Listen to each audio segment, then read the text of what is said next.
everyone, I'm Michelle with Designs by JuJu, and in today's video tutorial, we're going to be talking all things tabs. Tabs can be used on a variety of projects, including bags as well as wall hangings. In today's tutorial, we're going to talk about the various supplies you can use to create tabs, and I'm also going to give you a quick demo on how to make an easy no-sew tab for your wall hangings. So let's jump right in and talk all things tabs. When we start to talk about making tabs, it can be a little bit overwhelming knowing exactly what supplies you need to create your own tabs. There are a few things that I always keep on hand, especially when I'm making any type of zipper bag or any little thing that I want to have a small tab along the side. So these are some of my favorite supplies that I always use. I do have some webbing. This is something that I tend to use not only on my bags, like on my purse here.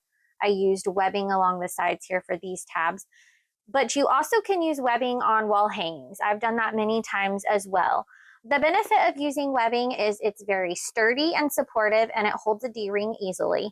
Once you have your tabs on, you can easily attach a pre-made strap, or you can make your own, and voila, this bag is complete. Another type of tab material you can use is a non-fraying type, such as cork or faux leather.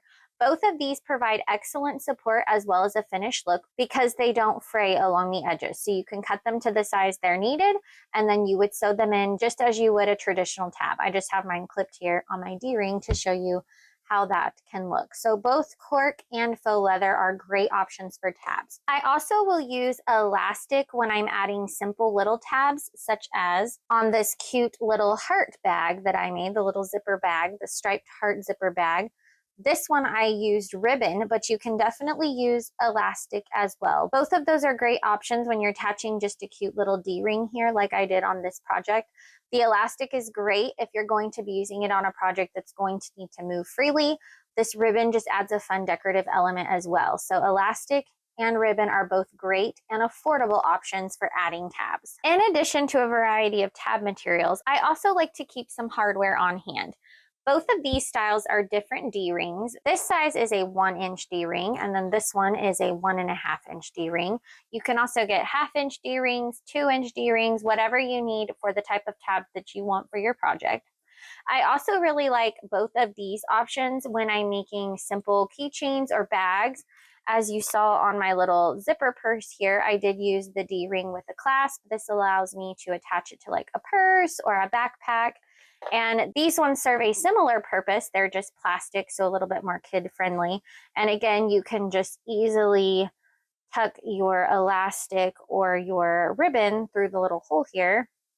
And there's another option for some hardware. So both of those are great options for attaching simple little key rings to your bags. All of the supplies mentioned in today's tutorial will be linked in our Amazon storefront. Now let's talk about wall hanging. Wall hangings are another project that you will often see tabs attached to the tops of them. The fun part about adding your own tabs is you can position them exactly where you need them for the project that you want. In just a bit, I'm going to show you a quick little mini tutorial for how you can make a no-sew tab, such as both of these. In the video, I'm showing you how you can make a larger, longer piece, but the same technique applies if you would like to make 2 smaller tabs. It's very easy, and the bonus feature is that it is a non-sewing tab and can be made with many of the supplies you may already have on hand.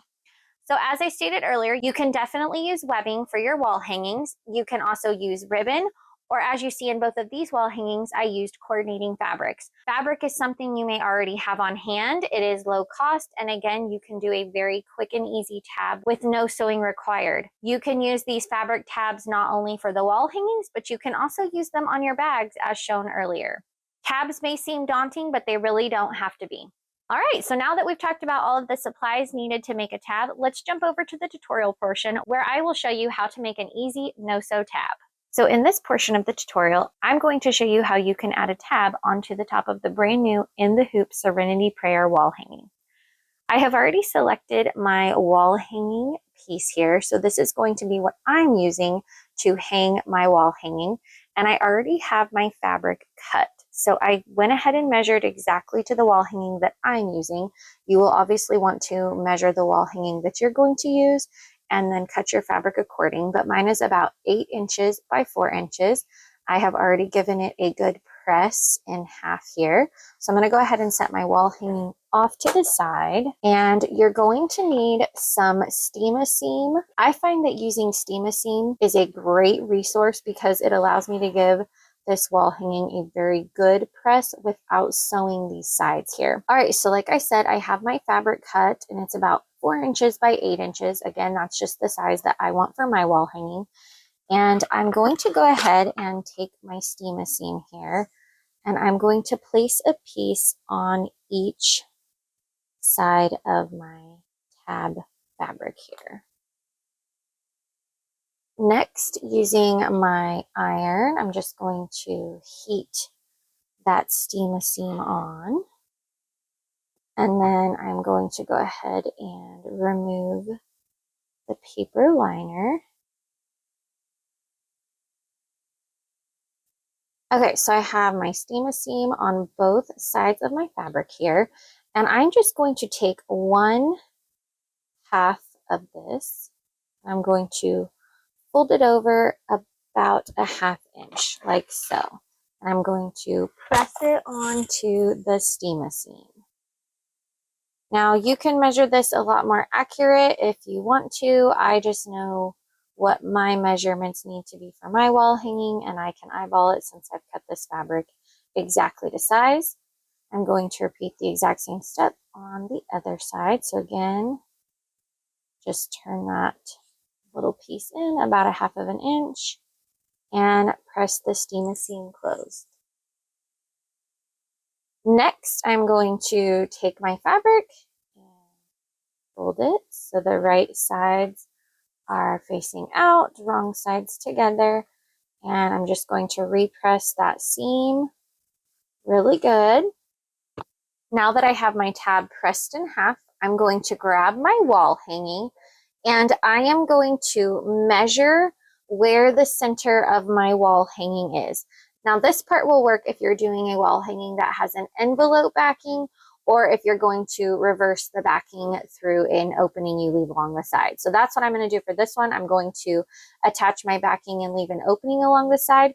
If you're adding binding, that process looks a little bit different, and I can show you that here in just a bit.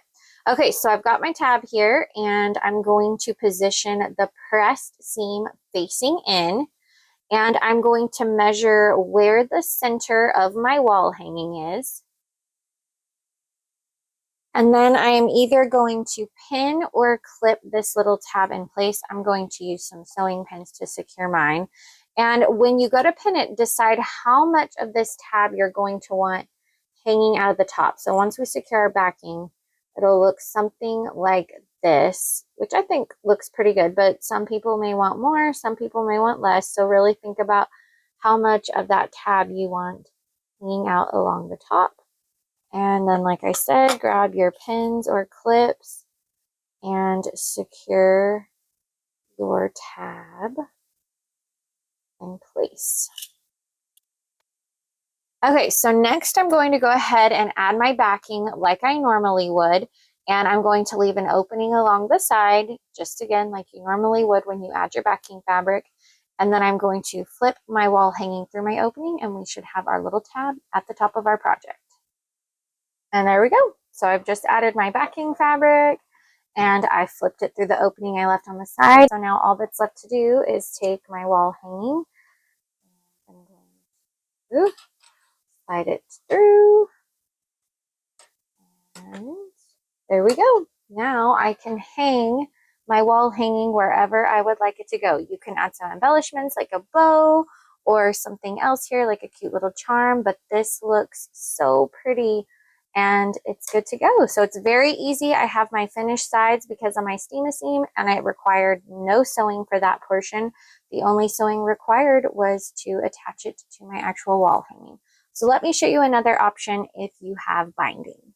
So again, I have my little wall hanging here up along the top, and this is the January mini sampler quilt that I created. And I decided to go ahead and add binding to the outside edge of mine. I just like the look of that. And so for this portion, what I did was I just simply created one of those tabs like I showed you in the video, and I just have it loosely here along the back. I just stitched it after I finished my binding. There are tutorials out there for how you can add this tab within your binding, and I will have a blog post link below for a pot holder that shows how to do that, but I don't mind how it looks with the raw edge along the back because my wall hanging will be hanging on my wall, so no one's going to see the back. And I just think that looks so cute with the binding. So that's just another option for how you could add a tab like this using a wall hanging and these adorable little hangers. And there we go. I hope you have enjoyed today's quick and easy tutorial on all things tabs. In today's video, we talked about the variety of materials and supplies needed to make your own tabs. We discussed how tabs can be used on both bags as well as wall hangings.